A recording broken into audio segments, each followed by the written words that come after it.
વડોદરા શહેરમાં વર્ષોથી ચાલતી સ્ટ્રીટ વેન્ડિંગની સમસ્યાના કાયમી ઉકેલ માટે તંત્ર હવે સક્રિય બન્યું છે। શહેરમાં સ્ટ્રીટ વેન્ડિંગ પોલિસીને નિયમિત કરવા અને ટાઉન વેન્ડિંગ કમિશનની કમિટીની રચના કરવાની કાર્યવાહી હાથ ધરાઈ છે। વડોદરામાં સ્ટ્રીટ વેન્ડિંગને રેગ્યુલરાઇઝ્ડ અને રેગ્યુલેટ કરવા માટે તંત્રને એક મહત્વની મીટિંગનું આયોજન કર્યું છે। વડોદરા મ્યુનિસિપલ કોર્પોરેશન દ્વારા ટાઉન વેન્ડિંગ કમિટીની રચના કરવાની દિશામાં કામગીરી ચાલી રહી છે। વડોદરા કોર્પોરેશન દ્વારા ભારત સરકારના વર્ષ 2014ના એક્ટ મુજબ સ્ટ્રીટ વેન્ડિંગ પોલિસીના અમલીકરણ માટે કવાયત હાથ ધરવામાં આવી છે।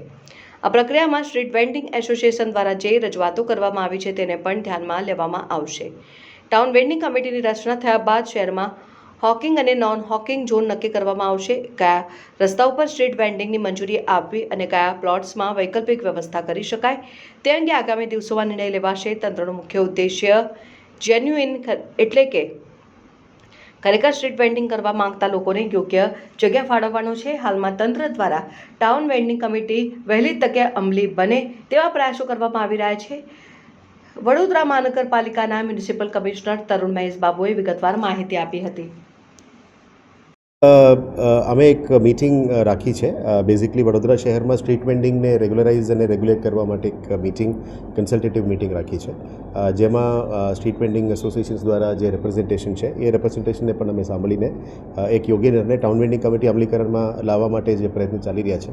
આપ જાણો છો કે ઘણા સમય પછી વડોદરા શહેરમાં આપણે જનરલ બોડીમાં સિટીનું સ્ટ્રીટ વેન્ડિંગ પોલિસી જે 2014ના જે ભારત સરકારનું પોલિસી છે, એક્ટ છે, એને આધારે અમલીકરણ કરવા માટે અમે સ્ટ્રીટ વેન્ડિંગ પોલિસી જનરલ બોડીમાં પ્રોવિન્શિયલ કમિટી પણ પાસ કરવા માટે પણ પાસ કરી છે। હવે street vending committee town vending committee અમલીકરણમાં લાવવા માટે અત્યારે ફાઇલ ચાલી રહ્યા છે। આવનારા દિવસોમાં સ્ટેન્ડિંગ કમિટીમાં પણ મોકલીને જનરલ બોડીની અપેક્ષા એ પાસ કરીશું। આપ જાણો છો કે ટાઉન વેન્ડિંગ કમિટીમાં ચેરમેન સિવાય મેમ્બર્સ, એનજીઓઝ, સ્ટ્રીટ વેન્ડિંગ લોકોની મેમ્બરશીપ પણ હોય છે, પણ એના માટે ચૂંટણી કરાવવું પડશે।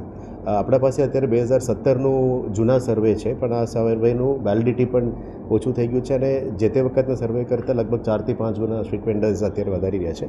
અમારી એક જ ઈચ્છા છે કે સ્ટ્રીટ વેન્ડર્સને યોગ્ય રીતે એમનું પ્રોપર સ્ટ્રીટ વેન્ડિંગ કરવા માટે જગ્યા ફાળવણી કરી શકાય। યોગ્ય રીતે જે સ્ટ્રીટ વેન્ડિંગ ઝોન્સ અને નોન વેન્ડિંગ ઝોન જે ટાઉન વેન્ડિંગ કમિટી દ્વારા જાહેરાત થશે, એમાં કયા જગ્યામાં હોકિંગ અને નોન હોકર ઝોન, કયા વિસ્તારમાં યા કયા રોડમાં સ્ટ્રીટ વેન્ડિંગ અને નોન સ્ટ્રીટ વેન્ડિંગ, અને કયા પ્લોટ્સમાં અમે વૈકલ્પિક રસ્તા જે કરી આપવાનું છે કોર્પોરેશને, અને કયા જગ્યામાં સુવિધાઓ કરવાનું છે એ બાબતમાં આવનારા દિવસોમાં નક્કી કરવામાં આવશે।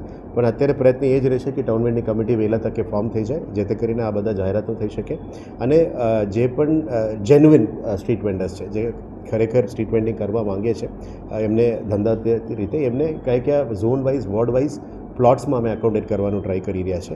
અને સાથે સાથે જે રોડ્સમાં ટ્રેડિશનલ એક્ટિવિટી સ્ટ્રીટ વેન્ડિંગ ચાલે છે એ ક્યાં એકોમોડેટ કરી શકાય એનું પણ અમે થોડું ચર્ચા કરીને કરવાના છે। પણ આ નિર્ણય will be taken by the TVC. આ ટીવીસી ફોર્મ કરવા માટે જ અત્યારે પ્રયત્ન ચાલી રહ્યા છે। પણ જે પણ અત્યારે સ્ટ્રીટ વેન્ડર્સના રેપ્રેઝેન્ટેટિવ છે એમના સાથે ચર્ચા પરામર્શ કરીશું અને એ પણ એમની માંગણીઓ શું છે એકવાર સાંભળી લેશું અને પછી નિર્ણય લેવામાં આવશે। જીપીએમસી એક્ટ પ્રમાણે 230, 231, 232માં જે પણ સિટી વિસ્તારમાં આપણે મેઇન રોડ્સ અને ફૂટપાથમાં દબાણો છે, ઇલીગલો છે, અધરવાઇઝ જે પણ દબાણ થાય છે, ટ્રાફિકને નડતરરૂપ થાય છે, એ કોર્પોરેશનની સત્તા છે દૂર કરવા માટે, અને આની અંતર્ગત એન્ક્રોચમેન્ટ રિમૂવલ ડિપાર્ટમેન્ટ કામ કરતા હશે। પણ જે ઓપોઝિટ સ્ટ્રીટ વેન્ડિંગ બાબતમાં એમની જે રિપ્રેઝન્ટેશન છે એમને પણ સાંભળીને અમે નિર્ણય લઈશું। Thank you.